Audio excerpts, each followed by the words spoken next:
Hello and welcome to my channel GG education point. आज हम बात करेंगे समूह शिक्षण विधि के बारे में, जो यूजीसी नेट के पेपर 1, पेपर 2, शिक्षा शास्त्र, मनोविज्ञान तथा पीजीटी के भी शिक्षा शास्त्र, मनोविज्ञान, साथ ही बीएड और एमएड आदि के सिलेबस में पूछी जाने वाली एक महत्वपूर्ण विधि है। तो स्टार्ट करते हैं आज के विचार से। जिंदगी में किसी के साथ बुरा करके अपनी बारी का इंतजार करना, कभी मत भूलना, जिंदगी है बकाया किसी का नहीं रखती है। पिछली वीडियो में मैंने आपसे एक क्वेश्चन किया था, व्याख्यान प्रदर्शन विधि में किसका प्रदर्शन किया जाता है? व्याख्यान का, चार्ट एवं मॉडल आदि का, फिल्म का या निबंध का? तो व्याख्यान विधि में चार्ट और मॉडल आदि का प्रदर्शन किया जाता है और उनकी व्याख्या की जाती है। चार्ट आदि दिखाकर, मॉडल दिखाकर डेमोन्स्ट्रेशन दिया जाता है और उसके बाद ही उसकी व्याख्या की जाती है। चलिए स्टार्ट करते हैं वीडियो को। समूह शिक्षण विधि।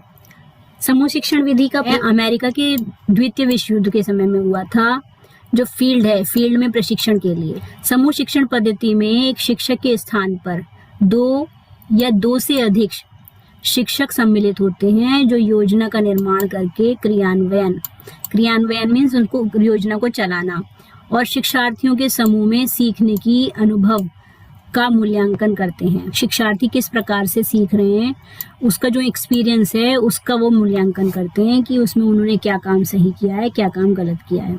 जैसे पैनल चर्चा है, विचार गोष्ठी विधि है, ये वाली जो शिक्षण विधियां हैं ये समूह शिक्षण विधि के अंतर्गत आती हैं।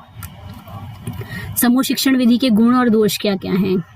शिक्षण की गुणवत्ता में सुधार के दृष्टिकोण से महत्वपूर्ण है। शिक्षण तकनीकों और उपकरणों का उपयोग इस विधि में किया जाता है। शिक्षार्थी के व्यावहारिक पक्ष को मजबूत बनाना समूह शिक्षण विधि का एक गुण हो। शिक्षार्थी के व्यावहारिक पक्ष को, जो प्रैक्टिकल वाला पार्ट होता है, उसको ये स्ट्रॉन्ग बनाती है।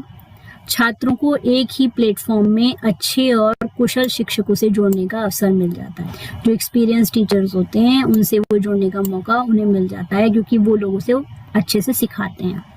विशेष दक्षतापूर्ण विशेषज्ञों शिक्षकों को ढूंढना जटिल हो जाता है, ये इसका दोष। एक्सपीरियंस टीचर को ढूंढना कई बार क्या होता है, कठिन होता है।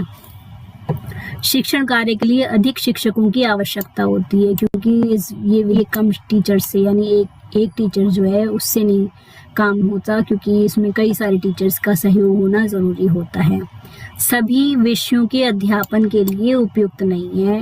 ये कुछ ही विषय ऐसे हैं जिनके अध्यापन के लिए ये उपयुक्त विधि मानी जाती है।